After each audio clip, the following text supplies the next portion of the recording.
فجر کی نماز ادا کر لیا کرتے ہیں، لیکن ہم نے اپنے وقت کو ضائع کیا. بڑے مرتبے بھی چاہتے ہیں، بڑے مقام بھی چاہتے ہیں. تو اللہ کے حبیب علیہ السلام نے فرمایا جو پوری رات سوئے اور عشق کا دعویٰ کرے جھوٹا ہے. مطلب عاشق کی پہچان یہ ہے، وہ راتوں کو یا تو شروع رات میں یا تو آخری رات میں وہ اپنے محبوب کے لیے روئے گا، آنسو بہائے گا، محبوب کو یاد کرے گا، تڑپے گا. جس سے عشق ہوتا ہے اس کی یاد ہمیشہ بے چین کر رہی ہوتی ہے. ارے نادان، ہم تو دل والے عاشق ہیں. اس جبریل امین سے پوچھ جو انسان نہیں لیکن پھر بھی نبی سے پیار اتنا ہے کہ ان کو سدرہ پر بھی چین نہیں آتا. وہ تو متمنی رہتے ہیں اللہ مجھے کوئی حکم دے اور میں سدرہ چھوڑ کر. توجہ ہے آپ کی؟ محبت سدرہ چھوڑنے کی بات کرتی ہے. لوگ سدرہ کے تمنائی ہے اور محبت کہتی ہے کہ سدرہ چھوڑ اور لقائے محبوب کی طرف سفر کر. جبریل تمنا کرتے کاش کوئی حکم آ جائے اور میں کسی بہانے سے آمنہ کے لال کے حجرے میں چلا جاؤں اور سدرہ چھوڑ کر اس رکے مدہا کو دیکھ لوں اور من رانی فقط رال حق کا فیضان حاصل کر لوں. اسی کو تو استاد زمن کہتے ہیں بے لقائے یار ان کو چین آ جاتا اگر بار بار آتے نہیں ہوں. جبریل سدرہ چھوڑ کر. ایک بات یہاں کہنا چاہتا ہوں، پیار والے کو سدرہ میں چین نہیں آتا. عشق والے نا سب یہاں فتح شاہ ولی کے قدموں میں بیٹھنے والوں، آج آئینے میں اپنا منہ ہم سب دیکھ لیں. جسے پیار ہو جائے اسے سدرہ پہ چین نہیں آتا. جہاں فرشتہ نہیں جا سکتا. سدرہ پہ رہنا بڑی شان ہے، سدرہ پہ رہنا بڑا مقام ہے، سدرہ پہ رہنا بڑے فخر کی بات ہے. لیکن پیار ایسی چیز ہے پھر وہ سدرہ نہیں دیکھتا، پیار تو یار دیکھتا ہے. جسے پیار ہو جائے اسے سدرہ پہ چین نہ آئے. پیار ہو جائے تو سدرہ پہ چین نہیں آتا، پھر ہمیں فلم دیکھنے میں کیسے چین آ جاتا ہے، ہمیں داڑیاں منڈانے کے بعد کیسے چین آ جاتا ہے، ہمیں کسی پہ ظلم کرنے کے بعد کیسے چین آ جاتا ہے. وہاں تو محبوب کے بغیر سدرہ پر بھی چین نہیں ہے. ہمیں بستروں پر بھی کیسے چین آتا ہے. اللہ اکبر. جسے عشق ہوتا ہے اسے تو بستر کانٹے کی طرح لگتے. یہ میں آپ کی بات نہیں کر رہا ہوں، میں آپ میں شامل ہوں، آپ سے الگ نہیں کر رہا ہوں اپنے آپ کو. یہ نصیحت آپ کو بھی ہو رہی ہے اور اپنے آپ کو بھی ہو رہی ہے.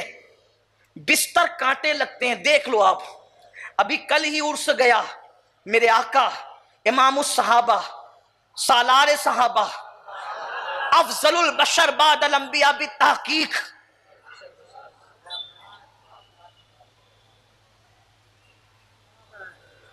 امت مسلمہ کا محسن اعظم یار غار مصطفیٰ رفیق مزار مصطفیٰ سیدنا ابو بکر صدیق رضی اللہ تعالیٰ عنہ. عشق کیسا تھا صدیق اکبر کا رضی اللہ تعالیٰ عنہ. میرے آقا فرماتے سب سنابل شریف میں میرے عبدالواحد بلگرامی نے لکھا کہ اللہ کے رسول علیہ السلام نے فرمایا ابو بکر کو نفلی عبادتوں سے مقام نہیں ملا، ابو بکر کو یہ جو مقام ملا ہے اس کے دل کی کیفیت یعنی اس کے عشق کی وجہ سے ملا ہے. اور فرمایا میرے آقا علیہ السلام نے ابو بکر کے دل کے سامنے عرش کی حیثیت ایسے ہے جیسے بڑے میدان کے سامنے ایک ریگزار کی حیثیت ہوتی ہے. عشق والوں کا دل اتنا بڑا ہو جاتا ہے. اللہ اکبر. یہ شان ہوتی ہے عشق والوں کی. لیکن یاد جانتے ہیں جب صدیق اکبر سب سے آخری تک حضور علیہ السلام کے ساتھ رہتے تھے، سب اپنے اپنے گھروں کو چلے جاتے تھے، صدیق ساتھ ساتھ رہتے تھے آخری تک. اور جب حضور علیہ السلام کے گھر پہ حضور علیہ السلام کو پہنچا دیتے تو صدیق اکبر اپنے گھر جاتے اور بستر پہ لیٹتے تو چین نہیں آتا.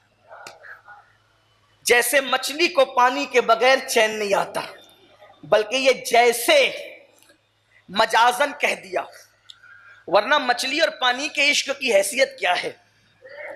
مچھلی کو پانی سے دور کیا جا سکتا ہے، لوگ کر دیتے ہیں، لیکن صدیق وہ ہے. توجہ آپ کی. مچھلی کو مار کر لوگ پانی سے دور کر لیتے ہیں، لیکن صدیق اس عاشق کا نام ہے جو موت کا مزہ چکھ کر بھی اپنے نبی سے دور نہ ہوا. مچھلی دریا سے دور ہو جاتی ہے مرنے کے بعد، لیکن صدیق تو وہ ہے کہ موت کا مزہ چکھنے کے بعد بھی حضور سے دوری گوارا نہیں کی.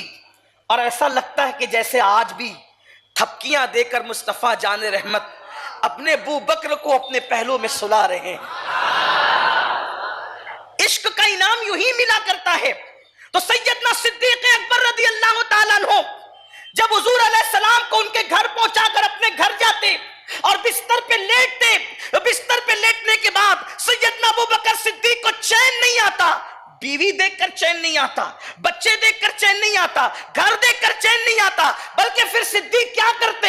اتنی رات کو اپنے گھر سے نکل جاتے اور اپنے گھر سے نکلنے کے بعد مصطفیٰ جان رحمت کے حجرے کے پاس تشریف لاتے اور آنے کے بعد سیدنا صدیق اکبر دیکھتے کہ حجرے کا پردہ گر چکا ہے، یعنی پردہ ڈال دیا گیا ہے. اب حضور کو جا کر کے کیا تکلیف دوں، کیا اذیت پہنچاؤں؟ تو صدیق اکبر مصطفیٰ جان رحمت کے دروازے پر بیٹھ جاتے اور پوری رات حضور کے دروازے پر صدیق گزار دیتے. حضرت محبوب الہی کہتے ہیں کبھی یہ رخسار ابو بکر صدیق جو ہے نبی کی چوکھٹ پہ رکھتے، کبھی یہ رخسار نبی کی چوکھٹ پہ رکھتے. دیکھو سجدے میں اور جبی سائی کرنے میں فرق ہے. اللہ اکبر. سجدہ کہتے ہیں پیشانی کو، ناک کو، ہاتھ کو، گھٹنوں کو، پیروں کو، گھٹنے کی انگلیوں، پیروں کی انگلیوں کو زمین پر رکھ کر نیت کرنا کہ میں سجدہ کر رہا ہوں، اس کو کہتے ہیں سجدہ.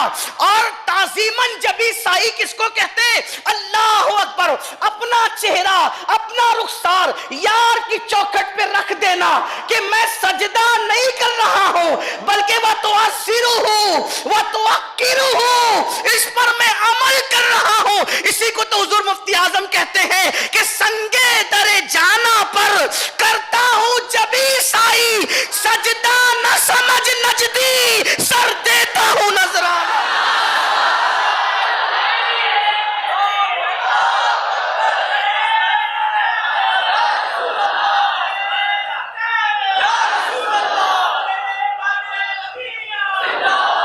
جبی سائی کرنے اور سجدے میں فرق ہے، ورنہ کوئی بھی مسلمان مشرک ہونے سے بچ نہیں سکتا، کیونکہ نیتوں کا بھی تو اعتبار ہے. امام اہل سنت کہتے ہیں عشاق سو شوق سجدہ میں سوئے حرم جھکے. عشاق، عشق کی بات آ گئی، یا عقل والوں کا تو کام ہی نہیں ہے. عشاق شوق سجدہ میں سوئے حرم جھکے، اللہ جانتا ہے کہ نیت کدھر کی ہے. اگر نیت کا اعتبار نہ ہو تو سارے امام دیوار کو سجدہ کرنے والے کہلائیں. سجدہ کہاں کر رہے ہو؟ دیوار کے سامنے، محراب کے سامنے. ہو رہا ہے کوئی مشرک تو کہتے ہیں نہیں دیوار کی نیت نہیں ہے. تو جب تو اپنی نیت کے بارے میں بتا رہے کہ دیوار کی نیت نہیں ہے تو ہم سے بھی تو پوچھ کہ نیت کدھر کی ہے. ہم سے بھی تو پوچھ کہ نیت و شوق سجدہ میں سوئے حرم جھکے. اللہ جانتا ہے کہ نیت کس طرح کی نیت. کہتے ہیں پیش نظر وہ نوبہار، سجدے کو دل بے قرار، روکیے سر کو روکیے. ہاں یہی امتحان ہے. اور اگر بات کرتے ہو کہ سجدہ کرتے ہیں، ہم کہتے ہیں ٹھیک ہے ہاں کرتے کس طرح کرتے؟ تو کب وہ ایسے کرتے ہیں پیشانی کو خبر نہیں ہوتی، سجدہ کوئی اور کرتا ہے، اور حکم شرع تو پیشانی پر ہے کسی اور پر نہیں ہے. وہ کون کرتا ہے سجدہ؟ تو ہم یہ کہتے ہیں اے شوق دل، یہ سجدہ اگر ان کو روا نہیں، اے شوق دل یہ سجدہ گر ان کو روا نہیں، اچھا وہ سجدہ کیجئے کہ سر کو خبر نہ ہو.